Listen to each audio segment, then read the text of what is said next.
अच्छा जी, आज हम डिस्कस करने जा रहे हैं stochastic base generation models using stochastic differential equations. ठीक है।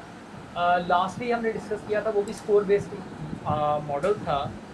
लेकिन ये उससे कैसे डिफरेंट है उसकी मैं बात अभी थोड़ी देर तक इंशाल्लाह करूँगा। तो लास्ट टाइम किया था नॉइस कंडीशन बेस्ड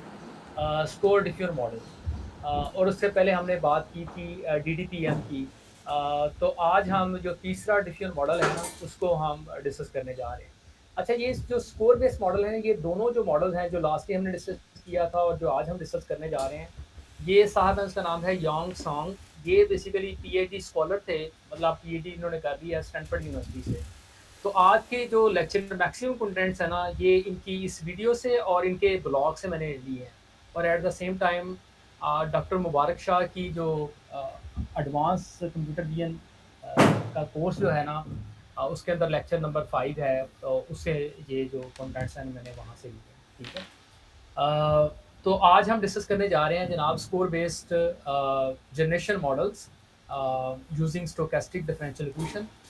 इसके अंदर इम्पॉर्टेंट चीज़ क्या है? अगर मैं कंपेयर करूँ पिछला जो स्कोर बेस्ड मॉडल हमने डिस्कस किया था, जिसे हमने नॉइस कंडीशन स्कोर नेटवर्क का नाम भी दिया था, तो उसके अंदर आपने देखा कि हमने जो, अगर मैं उसकी तस्वीर दिखाऊं तो उसके अंदर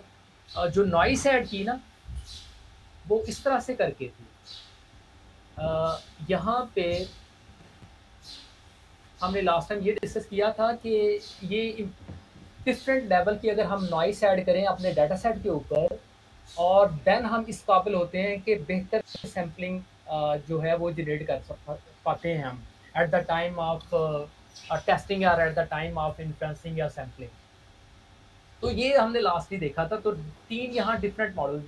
नॉइस लेवल दिखाए हैं। याद आ रही है बात? लास्ट टाइम मैंने ये डिस्कस किया था कि ये नॉइस ऐड करने का मकसद ये है कि हमारा जो ट्रेनिंग डाटा सेट है, अगर फॉर इंस्टेंस यहाँ पे हमने शो किया है, हमें नहीं पता उसकी डिस्ट्रीब्यूशन है क्या। ठीक है, वो गॉसियन डिस्ट्रीब्यूशन है या किसी और तरह की कम्प्लेक्स डिस्ट्रीब्यूशन है, we do not have any idea. तो उसकी डिस्ट्रीब्यूशन को, मतलब अगर हमने लास्टली डिस्कस किया था कि फॉर एग्जांपल हमारी मिक्सचर ऑफ गॉसियन डिस्ट्रीब्यूशन है, 2D mixture of Gaussian distribution है, जैसे हमने यहाँ पे शो आपको की हुई है। यहाँ मैंने 2 फीचर आपको दिखाए हैं। ठीक है। एक X1 और X2 फॉर इंस्टेंस वो फीचर हैं, तो यहाँ आपको नज़र आ रहा है ये 2 गॉसियन आपको यहाँ पे नज़र आ रही हैं। तो यहाँ पे जो अगर आप पहली तस्वीर देखें जिसके अंदर सिग्मा 1 के कॉरस्पॉन्डिंग आपको डिस्ट्रीब्यूशन नज़र आ रही है, अगर इसके अंदर मैं नॉइस ऐड ना करूँ तो मेजॉरिटी डाटा जो है ना, ये इन 2 पीक से बिलॉन्ग करने वाला है। लेकिन अगर मैं इसके अंदर सिर्फ एक लेवल की ही नॉइस रखता हूँ, तो at the time of sampling जब मैं इस तरह की डिस्ट्रीब्यूशन, मतलब मैं इस तरह की डिस्ट्रीब्यूशन जनरेट करवाना चाहूँ एक रैंडम नॉइस से, तो यकी मैं नहीं करवा पाऊँगा बेहतर डाटा, या जो इस तरह का डाटा जो जिसकी डिस्ट्रीब्यूशन इस तरह की है, वो इस तरह से कि वो इस तरह से है कि ट्रेनिंग के दौरान ना मैं इस काबिल नहीं हो पाया कि मैं ऐसे डाटा सेट के कॉरस्पॉन्डिंग जो है वो ट्रेनिंग के दौरान स्कोर फंक्शन कंप्यूट कर पाऊँ जो इन बिटवीन हो, जहाँ लो डेंसिटी आपको नज़र आ रही है। यानी कि लो डेंसिटी कॉरस्पॉन्डिंग तो डाटा सेट पे मैं स्कोर फंक्शन जनरेट ही नहीं कर पाया। तो इसका मतलब क्या है कि जो स्कोर फंक्शन कंप्यूट होगा ना, वो सही नहीं होगा। तो सैम्पलिंग के टाइम पे अगर मैं उसे कोई रैंडम नॉइस इनपुट देता हूँ और वो रैंडम नॉइस डाटा जो है उसके कॉरस्पॉन्डिंग अगर मैं स्कोर फंक्शन कंप्यूट करता हूँ, तो वो यकीनन ऐसा स्कोर फंक्शन होगा जो कि सही नहीं होगा, क्योंकि ट्रेनिंग के दौरान मैंने लो डेंसिटी डाटा को तो यूज़ ही नहीं किया। तो कैसे मैं अपने डाटा को हर इस पूरी रेंज ऑफ वैल्यू पे मैं उसे ट्रेन करूँ, ताकि वो रेंज ऑफ वैल्यू पे मुझे ना, मतलब आपको जो ये 2D स्पेस नज़र आ रही है, इसकी 2D स्पेस के अंदर फॉर इंस्टेंस अगर मैं कहता हूँ ये 0 से 100 के दरमियान हॉरिजॉन्टल है और 0 से 100 के दरमियान वर्टिकल है, तो 0 और 100 के दरमियान हॉरिजॉन्टल और 0 से 100 के दरमियान कंटिन्यूअस वैल्यूज़ पे मैं इसे ट्रेन करूँ, ताकि eight the time of testing में कोई भी रैंडम वैल्यू दूँ X1 की और X2 की, उसके कॉरस्पॉन्डिंग वो मुझे जनरेट करके दे स्कोर फंक्शन, और उसको यूज़ करके मैं मिक्सचर ऑफ गॉसियन डिस्ट्रीब्यूशन जो कि बेसिकली अगर मेरे इनपुट डाटा सेट की है, तो वैसे मैं जनरेट कर सकूँगा। ठीक है? तो ये बेसिकली मकसद था लास्टली जो हमने डिस्कस किया था कि हम सिर्फ़ हम क्या चाह रहे हैं कि हम रेंज ऑफ वैल्यूज पे स्कोर फंक्शन जो है वो कंप्यूट करना चाह रहे हैं ड्यूरिंग ट्रेनिंग। तो उस मकसद के लिए हमने क्या किया कि हम इस अपने डाटा सेट पे जिसकी एक खास जिस तरह की डिस्ट्रीब्यूशन है, जैसे आपको यहाँ पे नजर आ रही है mixture of two Gaussian, mixture of Gaussian in 2D। तो इसके अंदर मैं डिफरेंट लेवल की नॉइस ऐड कर देता हूँ। जैसे सिग्मा 1 नज़र आ रहा है आपको, सिग्मा 2 है, सिग्मा 3 है। तो सिग्मा 3 के कॉरस्पॉन्डिंग आपको डिस्ट्रीब्यूशन नज़र आ रही है कि बहुत ज़्यादा है, जबकि सिग्मा 2 के कॉरस्पॉन्डिंग रिलेटिवली कम है और सिग्मा 1 के कॉरस्पॉन्डिंग बहुत ही कम है। तो वहाँ हमने देखा कि हम डिफरेंट तरह की जो वेरिएंस है वो फिक्स कर देते थे, या स्टैंडर्ड डेविएशन वो फिक्स कर देते थे।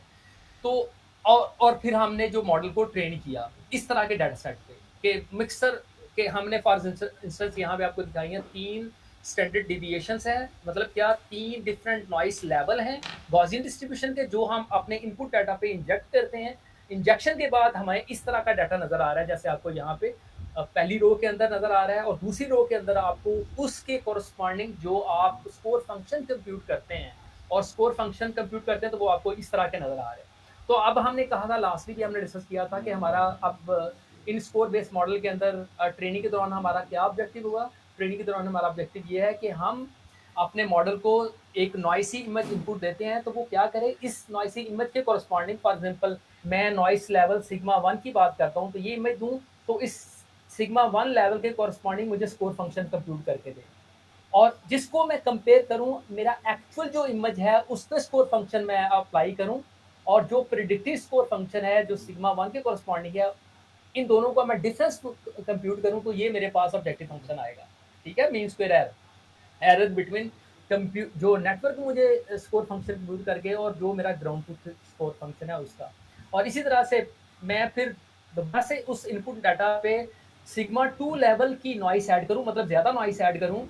इंजेक्ट करूं अपने इनपुट डाटा पे, और उसके कॉरस्पॉन्डिंग मैं नेट और वो इनपुट दूं मैं नेटवर्क को, नेटवर्क उसके कॉरस्पॉन्डिंग मुझे स्कोर फंक्शन कंप्यूट करके दे, और उस फंक्शन को, उस स्कोर फंक्शन को जो मुझे नेटवर्क ने कंप्यूट करके दिया है, मैं उसको कंपेयर करूं किसके साथ, जो ग्राउंड उसी इमेज का जो ग्राउंड ट्रूथ स्कोर फंक्शन है। तो बेसिकली ये हम कर रहे थे, ये सिग्मा 2 पे भी करूंगा, इसी तरह से सिग्मा 3 पे करूंगा, और इन सारे जो स्कोर फंक्शन का जो डिफरेंस आ रहा है इन सभी को मैं ऐड करके, और मैं वो मेरा बेसिकली लॉस फंक्शन होगा, जिसको लास्ट में हमने डिस्कस भी किया था। तो यहाँ पे बेसिकली क्या फ़र्क है स्टोकेस्टिक डिफरेंशियल इक्वेशन के अंदर, कि अब आपने जो टाइम स्टैम्प है वो डिस्क्रीटली लेना, या दूसरे लफ्ज़ों में ये हर टाइम स्टैम्प के कॉरस्पॉन्डिंग जो आप डिफरेंट जो स्टैंडर्ड डिविएशन या वेरिएंस ले रहे हैं ना, अब आपने डिस्क्रीट नहीं लेनी, बल्कि टाइम स्टैम्प आपका क्या हो जाएगा, कंटिन्यूअस हो जाएगा। मतलब आप रेंज ऑफ वैल्यूज के जो हैं वो लेंगे टाइम स्टैम्प की, और रेंज ऑफ वैल्यू आप लेंगे उनके कॉरस्पॉन्डिंग आप डिफरेंट स्टैंडर्ड डेविएशन की या वेरिएंस की। तो यानी कि ऐसा करने के बाद जो ऑथर ने हमें अपने काम के अंदर दिखाया कि ऐसा कर, क्योंकि हमने ये देख लिया था लास्टली कि जैसे ही मैं इस डिफरेंट तरह की नॉइस जो है अपने इनपुट डाटा पे ऐड करता हूँ, तो मुझे जो रिजल्ट मिलता है उसके अंदर बेहतर हाई क्वालिटी इमेजेस मुझे नजर आते हैं, क्योंकि मैं किसी तरह की रैंडम इनपुट देता हूँ eight the time of sampling, तो उसके कॉरस्पॉन्डिंग मैं जो स्कोर फंक्शन कंप्यूट करता हूँ, और लैंजविन डायनामिक्स को जो लास्ट टाइम मैंने डिस्कस किया था उसको यूज करके हमने सैम्पलिंग कर ली और नया इमेज जनरेट कर दिया। तो वो आखिर यही कह रहा है, अगर फॉर इंस्टेंस ये जो रेंज ऑफ वैल्यूज हैं, ये 3 मैंने वैल्यू रखी है, अगर मैं बहुत ज़्यादा वैल्यू रखूँ और छोटी-छोटी डिफरेंस के साथ वैल्यू लेता जाऊँ, तो यानी कि डिफरेंस छोटे-छोटे डिफरेंस के साथ मैं इसके अंदर नॉइस ऐड करूँ, यानी कि छोटे-छोटे टाइम स्टैम्प के ऊपर मैं नॉइस ऐड करूँ, यानी कि हर टाइम स्टैम्प पे मैं एक नॉइस लूँगा, हर टाइम स्टैम्प पे मैं एक नॉइस लूँगा, और ये टाइम स्टैम्प छोटे-छोटे मेरे होंगे और कंटीन्यूअस होंगे। तो मैं इस काबिल हो सकता हूँ कि मैं बेहतर क्वालिटी के इमेज जनरेट कराऊँ, और यही बात उसने अपने पेपर के अंदर साबित की है। तो ये बेसिकली फ़र्क इसका क्या है इस पेपर का, अगर मैं जस्ट मोटिवेशन के कॉन्टेक्स्ट में बात करूँ और 2 लफ्ज़ों में अगर मैं कहना चाहूँ, तो वो ये बात है कि यहाँ पे रेंज ऑफ वैल्यू जो है ना, मतलब कंटिन्यूअस है, डिस्क्रीट टाइम स्टैम्प डिस्क्रीट नहीं है, या जो हमारे इसके टाइम स्टैम्प के कॉरस्पॉन्डिंग जो स्टैंडर्ड डेविएशन है वो भी कंटिन्यूअस है। ठीक है, तो दोनों चीज़ें हमने कंटिन्यूअस ली हैं यहाँ पे, एज कम्पेयर टू जो प्रीवियस हमने score model noise condition score network की जो बात की थी, अगर मैं उससे साथ कंपेयर करूँ तो यहाँ पे नॉइस लेवल ज़्यादा है, कंटिन्यूअस है। ठीक है, बस यही फ़र्क है इसका, बाकी तकरीबन चीज़ें मोर लेस सेम है। अ, और ये जैसे ही आपको यहाँ पे दिखाया है कि this method is a basically generalization of previous two method. और इसके अंदर है क्या कि हमने बेसिकली स्टोकेस्टिक डिफरेंशियल इक्वेशन को यूज़ करना है। बेसिकली डिफरेंशियल इक्वेशन बेसिकली हमें क्या बताएगी, कंटिन्यूअस वैल्यू को बारे में हमें बताएगी। छोटे स्टेप कॉरस्पॉन्डिंग हम कैसे नॉइस ऐड करते हैं वो हमें हेल्प आउट करेगी। कैसे हम अपने नॉइस ऐड करने वाले फर्स्ट स्टेप को कैसे हम कंटिन्यूअस बना सकते हैं, वो हमें डिफरेंशियल इक्वेशन बेसिकली हम हेल्प करेगी। और इस बैकवर्ड जो प्रोसेस है उसे हम कैसे कंटिन्यूअस बना सकते हैं, अगेन डिफरेंशियल इक्वेशन हमें इस हवाले से हेल्प करेगी। तो वो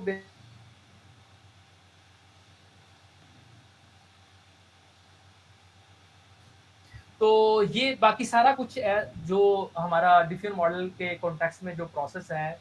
वो प्रिंसिपल है वो सेम ही है। क्या मतलब फॉरवर्ड प्रोसेस के अंदर क्या है, जैसे यहाँ पे शो किया हुआ है कि ग्रेजुअली हम अपने डाटा के अंदर नॉइस ऐड करते जाते हैं। और रिवर्स प्रोसेस के अंदर क्या है, या सैम्पलिंग प्रोसेस के अंदर क्या है, या इन्फ्रेंस प्रोसेस के अंदर क्या है कि हम जो नॉइस डाटा से हम ओरिजिनल डाटा जो है डिस्ट्रीब्यूशन जो है वो जनरेट करवाते हैं। मतलब हम जो डाटा नया जनरेट करते हैं उसकी distribution very much similar to हमारे ओरिजिनल जो डाटा सेट है उसके बराबर होती है। तो वो बेसिक बाकी सारा कुछ सेम ऐसा ऐसे ही है जैसे आपको प्रीवियस दो मेथड के अंदर हमने डिस्कस किया है। तो यहाँ जस्ट मैंने शो कर दिया कि जैसे आपको टाइम स्टैम्प नज़र आ रहा है कि डेसिमल के अंदर है, कंटिन्यूस वैल्यू नज़र आ रही है, और इसी तरह से सिगमेंट की वैल्यू जो है वो भी कंटिन्यूस है और छोटी छोटी आपस में चेंज हो रही है। और इस तरह से इस वाली स्लाइड के अंदर मैंने पहले ब्रीफली आपको बता देता हूँ कि बेसिकली होगा क्या। ये डिफरेंशियल इक्वेशन के अंदर बेसिकली इस सारे प्रोसेस को ना, इसके अंदर जो फॉरवर्ड प्रोसेस है जिसके अंदर हम नॉइस ऐड करते जाते हैं, उस प्रोसेस को, उस कंटिन्यूस प्रोसेस को डिफरेंशियल इक्वेशन फॉर्म के अंदर शो किया है कि, और वो कैसे करके शो किया है, यहाँ पे आपको इस इक्वेशन के अंदर नजर आ रहा है। जैसे partial derivative of x with respect to t, जिनके टाइम बहुत छोटा होगा, इसके कोरस्पॉन्डिंग डी एक्स के अंदर कितना चेंज आता है, हमारे डाटा के अंदर कितना चेंज आएगा, इसको बेसिकली यहाँ पे देखा है। ठीक है, यहाँ पे शो किया है एफ एक्स टी। ये टर्म है बेसिकली, इसे कहते हैं फंक्शन फॉर ड्रिफ्ट कोएफिशिएंट। जो क्या करता है बेसिकली ग्रेजुअली हमारे जो डाटा सेट है उसे नॉलिफाई करता जाता है। ये टर्म क्या है मैं इसकी अभी डिटेल में और बताता हूँ बात। और दूसरी टर्म यानी कि देखें जो डिफरेंशियल इक्वेशन होती है उसके अंदर बेसिकली क्या होता है, मतलब रिलेशनशिप होता है हमारा डिपेंडेंट और इंडिपेंडेंट वेरिएबल का ना, तो उसको हम वहाँ पे शो कर रहे होते हैं। तो stochastic differential equation ordinary differential equation से कैसे फर्क है कि उसके अंदर ना स्टोकेस्टिक बिहेवियर या रैंडम बिहेवियर को जो है ना वो हमने शो किया होता है। तो पहली टर्म जो है ना ये एक ऑर्डिनरी डिफरेंशियल इक्वेशन का बिहेवियर जैसा होता है वैसे ही नजर आ रही है। अब अगली टर्म जो है ना ये स्टोकेस्टिक बिहेवियर को शो कर रही है, यानी रैंडमनेस को शो कर रही है। ठीक है, जो हमारा यहाँ बेसिकली कंसर्न है कि मैं यहाँ पे, और इसके अंदर दो फैक्टर हैं बेसिकली, एक आपको नजर आ रहा है सिग्मा टी जो बेसिकली क्या है हमारा स्टैंडर्ड डिविएशन है, और दूसरा ओमेगा टी जो बेसिकली नॉइस है। ठीक है, यानी कि इस सिग्मा वैल्यू पे, सिग्मा टी पे क्या नॉइस है जो आपने ऐड की है, मतलब नॉइस मैं गॉसियन नॉइस या नॉर्मल नॉइस को ऐड करना चाहूँ। ठीक है, नॉर्मल डिस्ट्रीब्यूशन की नॉइस को ऐड करना चाहूँ, जैसे यहाँ पे आपको दिखाया हुआ है जिसका मीन 0 है और जो स्टैंडर्ड डिवीजन है सिग्मा ओमेगा टी है। बेसिकली यहाँ जो भी आप ओमेगा की वैल्यू लेंगे, ओमेगा टी मतलब सिग्मा की जो भी वैल्यू लेंगे, सिग्मा की जो भी वैल्यू लेंगे उसके कोरस्पॉन्डिंग आपने उस लेवल पे आपने नॉइस जो है वो ऐड करनी है। ठीक है, उस इन दोनों फैक्टर को मल्टीप्लाई करेंगे तो ये बेसिकली फैक्टर क्या होगा, ये हमारा रैंडम नेस वाला फैक्टर होगा। ठीक है, स्टोकास्टिक बिहेवियर को ये वाली टर्म शो करेगी। तो ये बेसिकली दो टर्म है इसके अंदर, और इसी फॉर्मुलेशन को मैं मजीद सिंप्लीफाई करूँ तो जो पार्शियल डब्ल्यू टी की टर्म है इसे मैं इस तरह मल्टीप्लाई कर दूँ तो ये टर्म मेरी कुछ ऐसे करके बन जाएगी। अगेन कोई फर्क नहीं है इसके अंदर। और इसी तरह से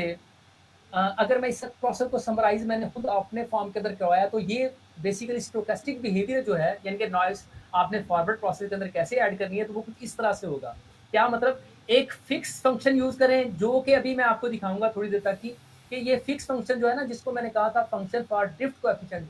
इस वाली टर्म को ना वैसे निकाल दें। फॉर इंस्टेंस मतलब आप समझें कि ये जो नॉर्मल ऑर्डिनरी इक्वेशन का ये वाला फैक्टर है ना, इसको अगर मैं सिर्फ निकाल दूं, इसको निकाल दूं और जस्ट स्टोकेस्टिक बिहेवियर को शो करूं तो जस्ट मेरे पास सिर्फ दो टर्म बचेंगी। कौन सी वाली,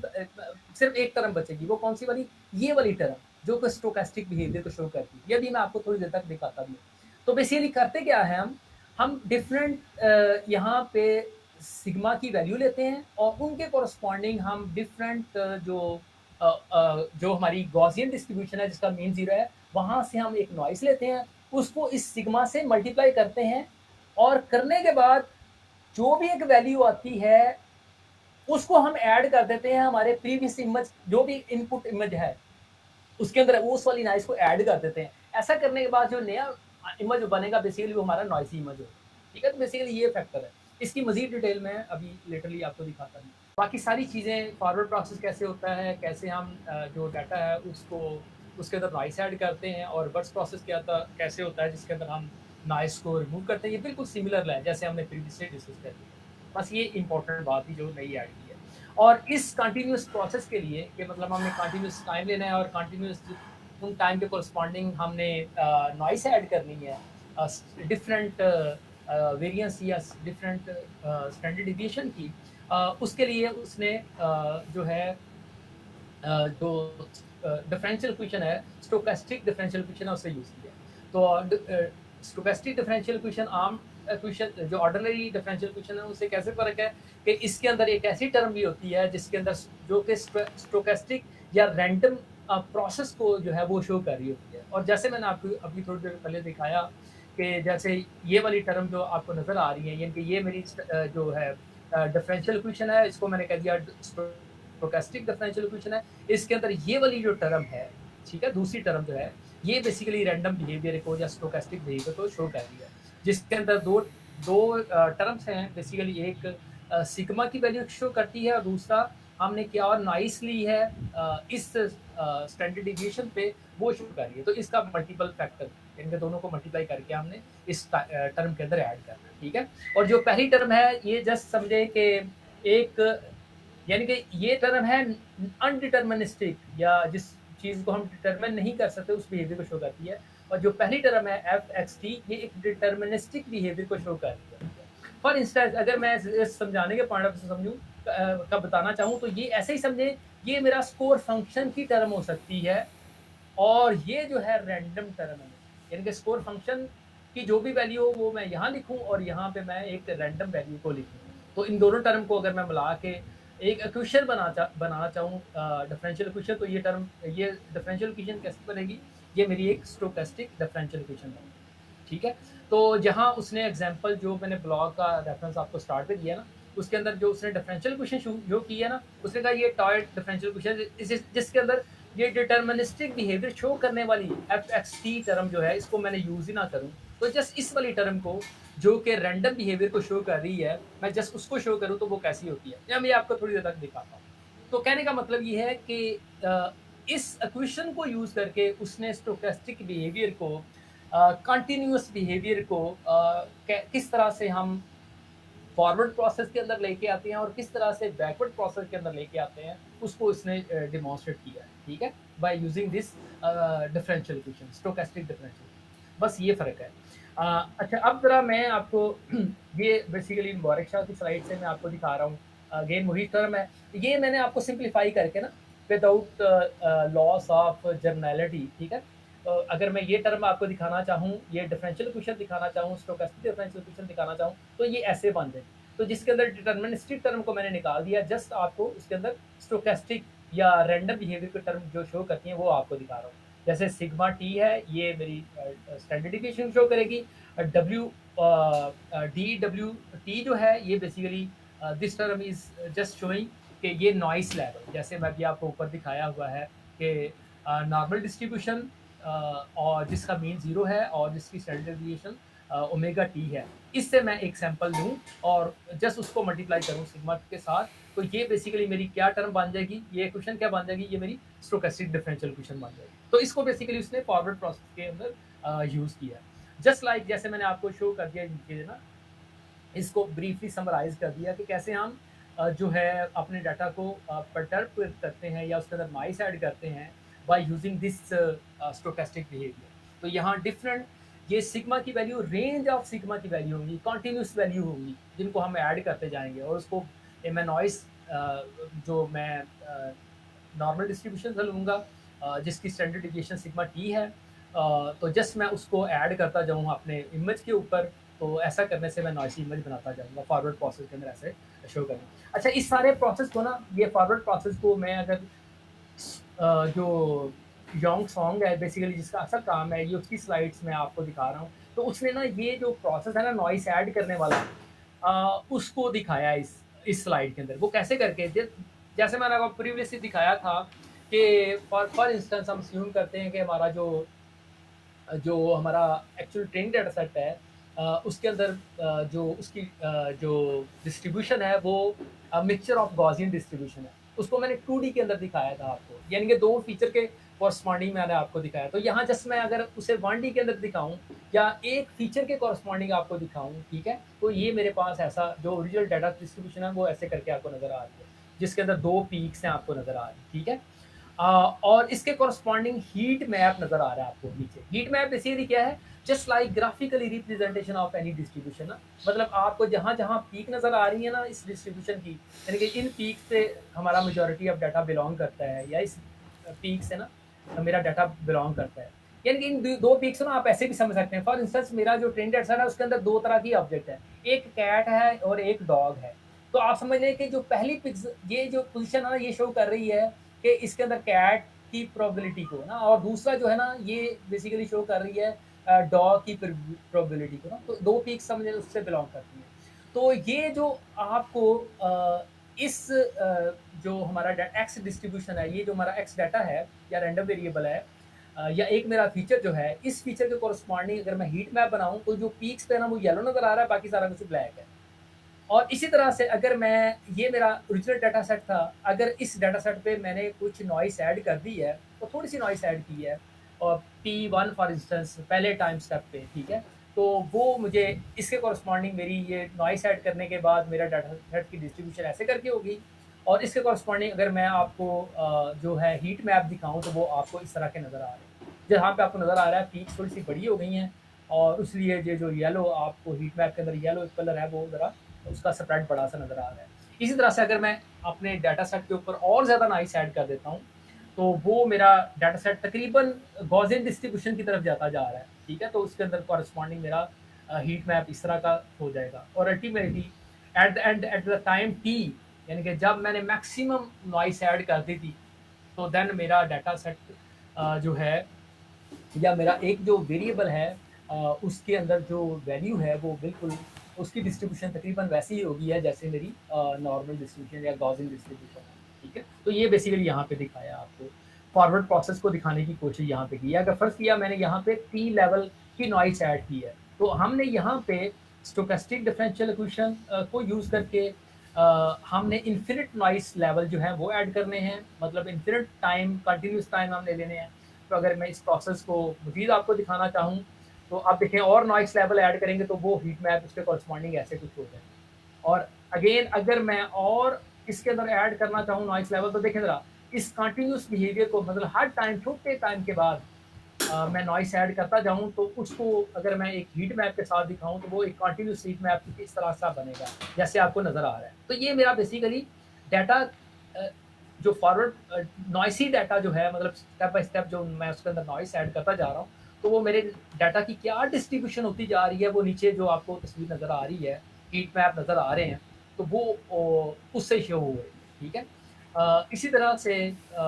यहाँ पे आपको इस वाली तस्वीर के अंदर ये दिखाया है कि देखें जब मेरा टाइम टी ज़ीरो था, तो उस वक़्त जो मेरे डाटा की पी नॉट ऑफ एक्स जो बेसिकली मेरी original P not of x जो मेरे डाटा की डिस्ट्रीब्यूशन है, वो बिल्कुल वैसी होगी जो ओरिजिनल डाटा सेट की डिस्ट्रीब्यूशन है। मतलब t is equal to zero पे मेरे जो डाटा की डिस्ट्रीब्यूशन है वो बिल्कुल वैसे ही है जो मेरे ओरिजिनल डाटा की है, जो ट्रेनिंग डाटा सेट की है। और इसी तरह से मैं टी जब my T is equal to T, या अच्छा यहाँ पे नीचे आपको दिखाया है टी बिलोंग टू 0 to 1, यानी कि रेंज ऑफ वैल्यूज जो 0 से लेके टी तक है, कंटिन्यूस वैल्यू वो यहाँ पे शो की हैं। और अगर इन कंटिन्यूस वैल्यू पे नॉइस में ऐड करता जाऊँ, तो स्टार्ट पे जो मेरा डाटा सेट है वो पी टी ज़ीरो पे प्रोबेबिलिटी डिस्ट्रीब्यूशन वैसी है जैसे ओरिजिनल डाटा सेट की है। और जैसे-जैसे मैं नॉइस ऐड करता जाऊँ, तो at the time t is equal to t capital t, तो उस वक़्त जो मेरा जो डाटा सेट होगा, यानी कि जो मेरा डाटा बनेगा फॉरवर्ड प्रोसेस के लिए उसकी डिस्ट्रीब्यूशन वैसी ही हो जाएगी जैसे गॉसियन डिस्ट्रीब्यूशन है, जैसे नॉर्मल डिस्ट्रीब्यूशन है जिसकी मीन 0 है, ठीक है। तो ये आपको यहाँ पे शो किया है। पाई एक्स का मुराद ये है कि नॉर्मल डिस्ट्रीब्यूशन जिसका मीन 0 है और एक खास फिक्स डिस्ट्रीब्यूशन है। तो ये सारा प्रोसेस यहाँ पे शो किया और इसी तरह से अब आपको पिक्टोरिकली अगर मैं दिखाना चाहूँ कि मेरे इमेज के कॉरस्पॉन्डिंग कैसे नॉइस ऐड होती जा रही हैं, तो अगेन ये वाली तस्वीर से शो हो रहा होगा। यहाँ पे भी ये सारा कुछ मैंने योंग की सॉन्ग योंग की जो स्लाइड्स हैं वहीं से लिया है, उनकी प्रेजेंटेशन से लिया है। तो जैसे आपको यहाँ पे नज़र आ रहा है, देखें ये मेरा ओरिजिनल इमेज था, इसके अंदर मैं at the time of t is equal to 0 और जैसे टाइम बढ़ाता जाऊँगा और इसके अंदर नॉइस ऐड करता जाऊँगा तो कैसे प्रोग्रेसिवली नॉइस जो है इसके अंदर ऐड होती जाएगी। देखें ये कोई कोई एक खास टी टाइम पे कैसे नॉइस ऐड हो रही है, इस तरह से यहाँ पे वो शो किया जा रहा है। और ये पूरा प्रोसेस बेसिकली इस कॉन्टिन्यूस प्रोसेस को जो कि हमने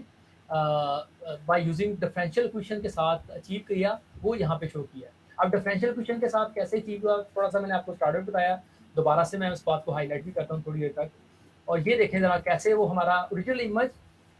जो टाइम टी से शुरू हुआ था, जैसे ही time T is equal to capital T हो गया तो कैसे वो हमारा इमेज जिस जो कि क्लीन इमेज था और कैसे देखें ये टोटली ही नॉइसी इमेज बन गया, ठीक है। और जिसकी गॉसियन डिस्ट्रीब्यूशन है और इस अगर स्टोकेस्टिक इस प्रोसेस को यानी कि नॉइस को ऐड करने वाले प्रोसेस को अगर मैं शो करना चाहूँ डिफरेंशियल इक्वेशन के साथ वो मैं कैसे कर पाऊँगा, वो प्रोसेस को यहाँ शो किया। तो जैसे आपको यहाँ पे दिखाया है कि ये मेरा असल डाटा सेट था, उसके अंदर मैं t इज इक्वल टू 0 से लेके t लेवल तक डिफरेंट तरह की नॉइस ऐड करता जाऊँ, तो ऐड करने के बाद मेरे पास जो डिस्ट्रीब्यूशन आ जाती है वो है टी ऑफ एक्स, जो कि टी बिलोंग टू 0 से लेके टी तक आएगा, ठीक है। जस्ट यही प्रोसेस को दिखाया कि एक एक स्टेप के अंदर नॉइस आप कैसे ऐड करते जाएंगे, वो जस्ट स्टोकेस्टिक बिहेवियर के साथ हमने आपको ये वाली टर्म के साथ दिखाया, ठीक है। जैसे यहाँ पे भी इसी वाली टर्म को मजीद एक्सप्लेन कर दिया कि पहला बिहेवियर, पहली टर्म जो है वो डिटर्मिनिस्टिक ड्रिफ्ट को दिखा रही है और दूसरी जो टर्म है ये बेसिकली अनडिटर्मिनिस्टिक बिहेवियर को या रैंडम बिहेवियर को शो कर रही है, जिसके अंदर हम बहुत ज़्यादा छोटी छोटी नाइसेस जो हैं, कॉन्टिन्यूस नाइसेस जो हैं वो ऐड करते जा रहे हैं, ठीक है। अगेन इसी वाली इक्वेशन का मैं ज़रा जनरलाइज फॉर्म के अंदर दिखाना चाहूँ, यानी कि डिटर्मिनिस्टिक टर्म को या ड्रिफ्ट को निकाल के दिखाना चाहूँ और जो उसने अपने ब्लॉक के अंदर जो कोड शेयर किया है ना, उसके अंदर आप देख भी सकते हैं उसने जो फॉरवर्ड प्रोसेस के लिए और बैकवर्ड प्रोसेस के लिए जो इक्वेशन यूज़ किया डिफरेंशियल इक्वेशन, वो ये वाली यूज़ की है जो आपको यहाँ पे मैं हाईलाइट कर रहा करके शो कर रहा हूँ। तो इसको यूज़ करके जैसे मैं आपको इसी की मजीद सिंप्लीफाइड वेरिएशन दिखाई है आपको कि ये मेरा फॉर एग्जांपल टी माइनस 1 एक इमेज था, उसके अंदर मैं अगर ये वाली टर्म की नॉइस ऐड कर दूं, यानी कि ये इस सिग्मा टी लेवल ये मेरा स्टैंडर्ड डिविएशन है और इस स्टैंडर्ड डिविएशन का वो मैं यूज़ करूं और मीन लूँ मैं 0 और देन मैं रैंडम नॉइस से एक सैंपल निकालूं और मैं अपने इमेज के अंदर उस नॉइस को ऐड करूं, तो जो मेरा सैंपल बनेगा वो एक्स टी बन जाएगा, ठीक है। तो जस्ट इस प्रोसेस को शो किया। अगेन भी ये सारा प्रोसेस जो है अभी तक जो मैंने शो किया ये बेसिकली सारा कुछ फॉरवर्ड प्रोसेस के रिलेटेड था, ठीक है। ये तो कोई सवाल भी उसामा इस हवाले से?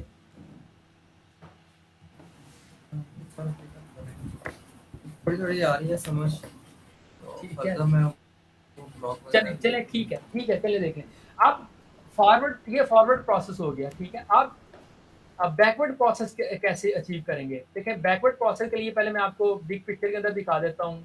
ये एक स्लाइड दिखाई है, ये मुबारक शाह की प्रेजेंटेशन से मैंने स्लाइड दिखाई है वहाँ पे। तो देखें वही डिफरेंशियल इक्वेशन है, इसको रिवर्स ऑर्डर के अंदर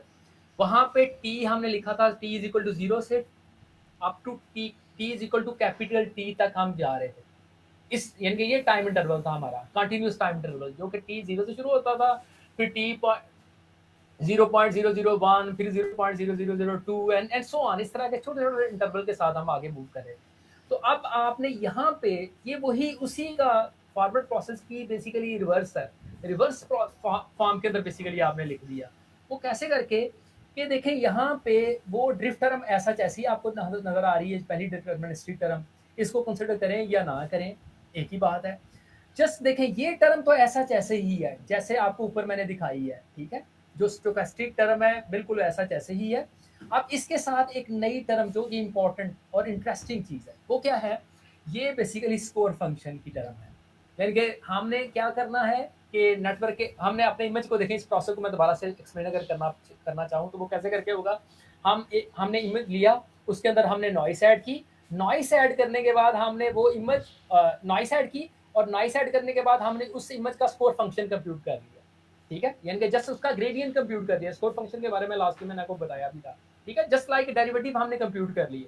और उसके बेसिकली जो कि हमें बताएंगे डायरेक्शन के, किस डायरेक्शन के अंदर हम मूव हों, तो देन हम उस किस डायरेक्शन के अंदर हम मूव हों कि हमारा जो डाटा है ना वैसा ही हो जाएगा जैसा हमारा जो एक्चुअली डाटा सेट है। यानी कि हमें नॉइस ऐड करने के बाद या किसी भी डाटा पे मैं अगर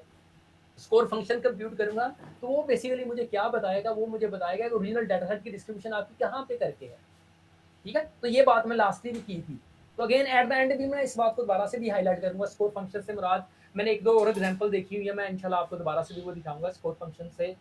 मुराद बेसिकली क्या है, यानी कि स्कोर फंक्शन के एरो बेसिकली एक वेक्टर फॉर्म के अंदर चीजें अगर मैं शो करना चाहूँ तो वो एरो उस डायमेंशन उस तरफ पॉइंट करेगा जहां मेजॉरिटी ऑफ डाटा है, ठीक है। तो अब बेसिकली आपने क्या फंक्शन क्या फ़र्क है रिवर्स प्रोसेस के अंदर।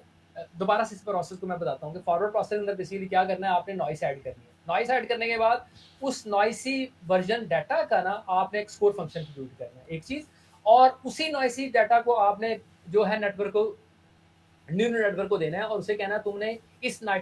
डाटा सेट के कॉरस्पॉन्डिंग स्कोर फंक्शन कंप्यूट करके दो। वो नेटवर्क भी स्कोर फंक्शन कंप्यूट के देगा। और अब आपने जो ground to score function compute किया है इस नॉइसी डाटा का और इसके कॉरस्पॉन्डिंग जो नेटवर्क ने कंप्यूट किया है, इन दोनों का डिफरेंस लेना है जो, और इस डिफरेंस की बुनियाद पे आपने नेटवर्क को ट्रेन करना है और डिफरेंट नॉइस लेवल पे। और जो ऑब्जेक्टिव फंक्शन लास्टली डिस्कस किया बिल्कुल वही ऑब्जेक्टिव फंक्शन है जो यहाँ पे यूज करना है। यानी कि जो फंक्शन ऑब्जेक्टिव फंक्शन आपने नॉइस कंडीशन स्कोर नेटवर्क के लिए यूज किया था बिल्कुल वही है यहाँ पे भी आपने यूज करना। वो फॉर्मेशन क्या है वो अभी नीचे भी जैसे आपको यहाँ पे शो की भी हुई है कि ये ऑब्जेक्टिव फंक्शन बिल्कुल वही है। यानी कि यहाँ मैं आपको दो चीजें दिखा रहा हूँ, एक तो ये दिखा रहा हूँ कि रिवर्स प्रोसेस के अंदर यानी कि इन्फ्रेंस के अंदर आपने स्कोर फंक्शन को यूज करना है कि वो आपको डायरेक्शन दे नॉइसी डाटा से आपने कैसे अननॉइसी डाटा या जो आपका एक्चुअल डाटा है उस तरफ कैसे मूव हो,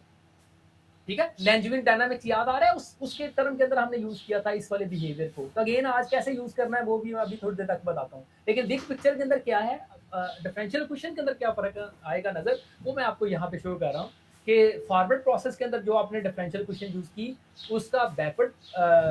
प्रोसेस के अंदर जो डिफरेंशियल क्वेश्चन यूज करनी है उसके क्या से साथ फर्क क्या है कि बस एक टर्म और ऐड होनी है। वो क्या टर्म है, वो है स्कोर फंक्शन। और ये वाला स्कोर फंक्शन आपको नेटवर्क ने कंप्यूट करके देना है, जस्ट आपने से यहाँ पे प्लग करना है और बाकी सारा कुछ ऐसा ऐसे ही कि वो जो स्टोकेस्टिक टर्म है वो बिल्कुल ऐसा ऐसे ही रहेगी। और दूसरी बात, ऑब्जेक्टिव फंक्शन कौन सा यूज करना है, जो आपने पिछले नेटवर्क के अंदर जो प्रीवियस हमने मॉडल डिस्कस किया था नॉइस कंडीशन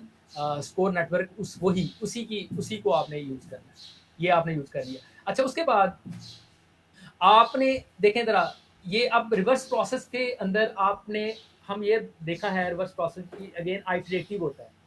अब वो आइट्रेशन क्योंकि अब ये कंटिन्यूस प्रोसेस था फॉरवर्ड, और फॉरवर्ड प्रोसेस के अंदर हमने कंटिन्यूसली नॉइस ऐड की, कंटिन्यूसली हमने टाइम स्टैम्प यूज किए और उन कंटिन्यूस टाइम स्टैम्प के कॉरस्पॉन्डिंग हमने कंटिन्यूसली नॉइस ऐड की। अब रिवर्स प्रोसेस के अंदर हमने कैसे उस कंटिन्यूस प्रोसेस को हम डिस्क्रीट बना सकते हैं, ठीक है। तो उसको डिस्कस किया, तो उसके यूज करने के लिए एक तो क्वेश्चन हमने इसे यूज करना है लेकिन इसको हमने सॉल्व करना है डिस्क्रीटली, ठीक है। और उसके लिए हम एक खास तरह की फॉर्मुलेशन यूज करेंगे, मतलब मैं इस डिफरेंशियल क्वेश्चन को यूज करूंगा लेकिन उसे डिस्क्रीट वे के अंदर एक लूप के अंदर लगा के ना, लूप में लगाने का मतलब क्या है, मैं उसे आइटरेटिवली सॉल्व करूं कि मैं बड़े नॉइस लेवल से शुरू हूं और आहिस्ता आहिस्ता उसमें से नॉइस रिमूव करता जाऊं, और आहिस्ता आहिस्ता जो रिमूव करनी है ना वो डिस्क्रीट स्टेप के अंदर मैंने रिमूव करनी है। तो वो डिस्क्रीट स्टेप कैसे ऐड करेगा, वो यहाँ पे हम एक स्टोकेस्टिक डिफरेंशियल इक्वेशन को सॉल्व करने के लिए, आइटरेटिव सॉल्व करने के लिए हम एक न्यूमेरिकल मेथड यूज करें। वो कौन सा है वो मैं अभी आपको थोड़ी देर दिखाता हूँ। तो ये बेसिकली फर्क है। यानी कि फॉरवर्ड प्रोसेस का बैकवर्ड प्रोसेस के साथ, यानी कि इस तस्वीर के अंदर ना आपको सारा कुछ नज़र आ गया बैकवर्ड प्रोसेस के कॉन्टेक्स्ट में, कि हमने बैकवर्ड ट्रेनिंग हमने इस तरह से करनी है कि जिसके अंदर हमने स्कोर फंक्शन लर्न करना है, एक चीज़, और दूसरा आपको ये दिखाया कि स्कोर रिवर्स प्रोसेस के अंदर जब आपने सैंपलिंग करनी है, तो जो नेटवर्क ने स्कोर फंक्शन कंप्यूट किया होगा, वो आपने प्लग करना है इस इक्वेशन के अंदर, और देन आपने अल्टीमेटली नॉइज़ फ्री जो इमेज है, वो आपने जनरेट करना है by using numerical stochastic differential equation solver. वो कैसे, मैं अभी आपको डिटेल से वो दिखाता हूँ। अच्छा जी, दोबारा से ये जो मेरा अब रिवर्स प्रोसेस की हम यहाँ पे बात डिस्कस करने लगे हैं कि देखें, जैसे हमने प्रीवियसली देखा कि हमने ओरिजिनल डाटा से हमने नॉइसी डिस्ट्रीब्यूशन जनरेट कर ली, ठीक है।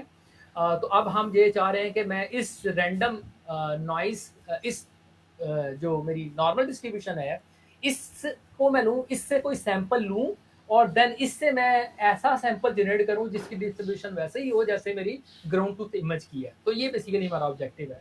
तो हम रिवर्स प्रोसेस के अंदर मूव करना चाह रहे हैं कि हम अपने डाटा सेट के अंदर आहिस्ता-आहिस्ता से नॉइज़ को रिमूव करें। तो ये उसकी ट्रैजेक्टरी आपको स्टोचैस्टिक रिवर्स प्रोसेस दिखाया जा रहा है, ठीक है। जैसा आपको नज़र आ रहा है कि आहिस्ता-आहिस्ता हम नॉइज़ रिमूव करते जा रहे हैं इनपुट डाटा सेट से, और एट द एंड जब हमारा time t is equal to 0, यानी कि यहाँ पे दोबारा से इस बात को देखना इम्पोर्टेंट है कि यहाँ t is equal to capital T, जो मैक्सिमम एक कांस्टेंट हमारा नंबर था, वहाँ से आपने शुरू होना है और मूव किस तरफ करते जाना है, किस टाइम की तरफ मूव करना है जब t इज़ इक्वल टू 0 हो जाए, यानी कि जस्ट यही रिवर्स है चीज़। और दूसरा आपने स्कोर फंक्शन को यूज़ करना है। बस ये फ़र्क होगा रिवर्स प्रोसेस के अंदर, बाकी तकरीबन चीज़ें सेम ही हैं जैसे फॉरवर्ड प्रोसेस की थी, ठीक है। तो अल्टीमेटली आपके पास ये ओरिजिनल डाटा सेट आएगा, ये आपको चीज़ यहाँ पे दिखाई है।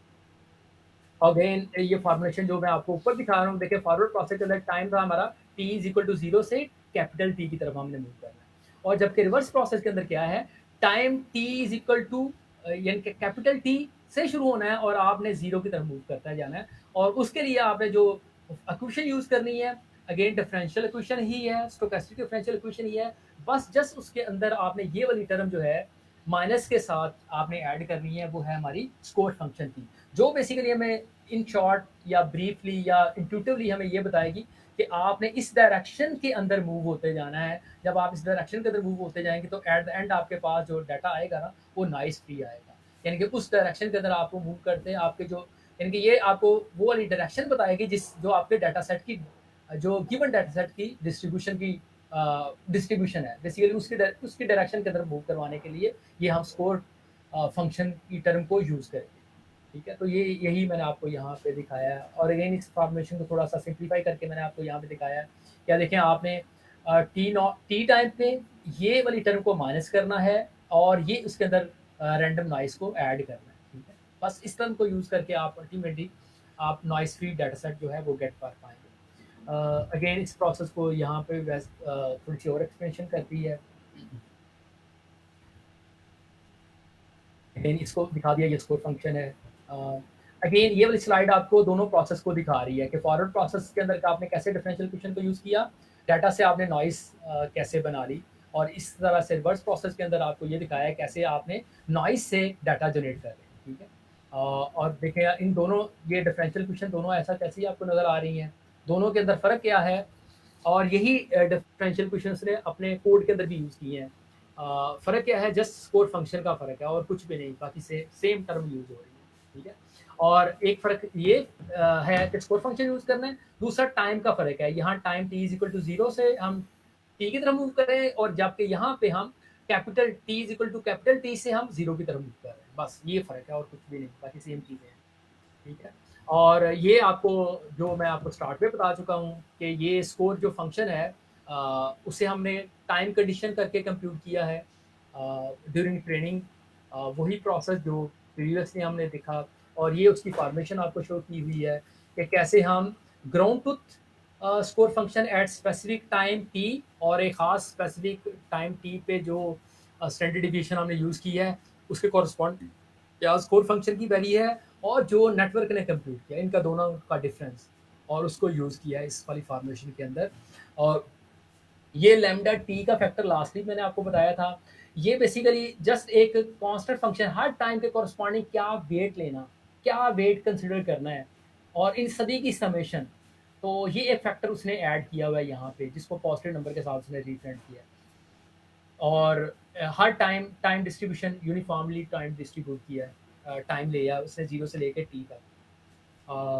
जस्ट ये ऑब्जेक्टिव फंक्शन शो किया, ये जो इस वाली फॉर्मेशन के अंदर जस्ट ये शो किया है कि ड्यूरिंग ट्रेनिंग हमने इन दोनों चीज़ों को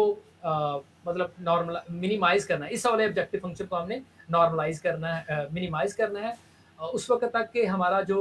नेटवर्क स्कोर फंक्शन कंप्यूट करके दे, वो बराबर हो जो हमारा ग्राउंड ट्रुथ का स्कोर फंक्शन था। तो ये वाली स्लाइड ये शो कर रही है बेसिकली। अब मैं दोबारा से इस सारे प्रोसेस को ओवरऑल अगर आपको दिखाना चाहूँ, तो दोबारा से वो यहाँ पे शो किया है कि सबसे पहले हमने ऑब्जेक्टिव हमारा क्या है इस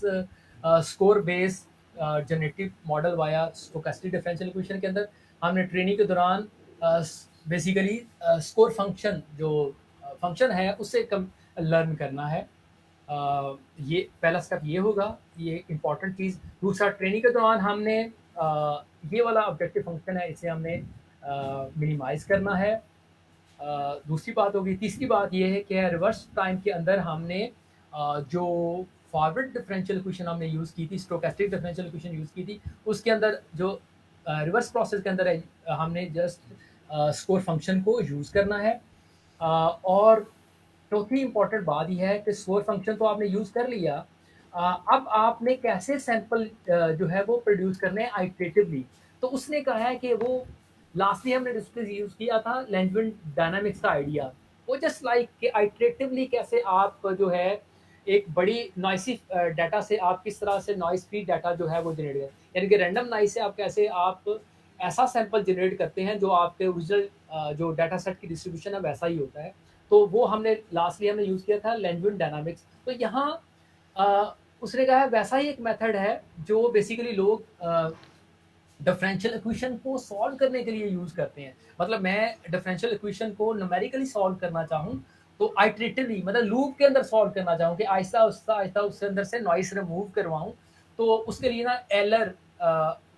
मैरियोयामा का मेथड है, उसको बेसिकली यूज़ किया। इसको बिल्कुल वैसे ही समझें जैसे हमारा लैंग्वेज डायनामिक्स का मेथड था। ठीक है? अब ये है क्या, मैं अभी आपको इसकी फॉर्मुलेशन आपको दिखा देता हूँ।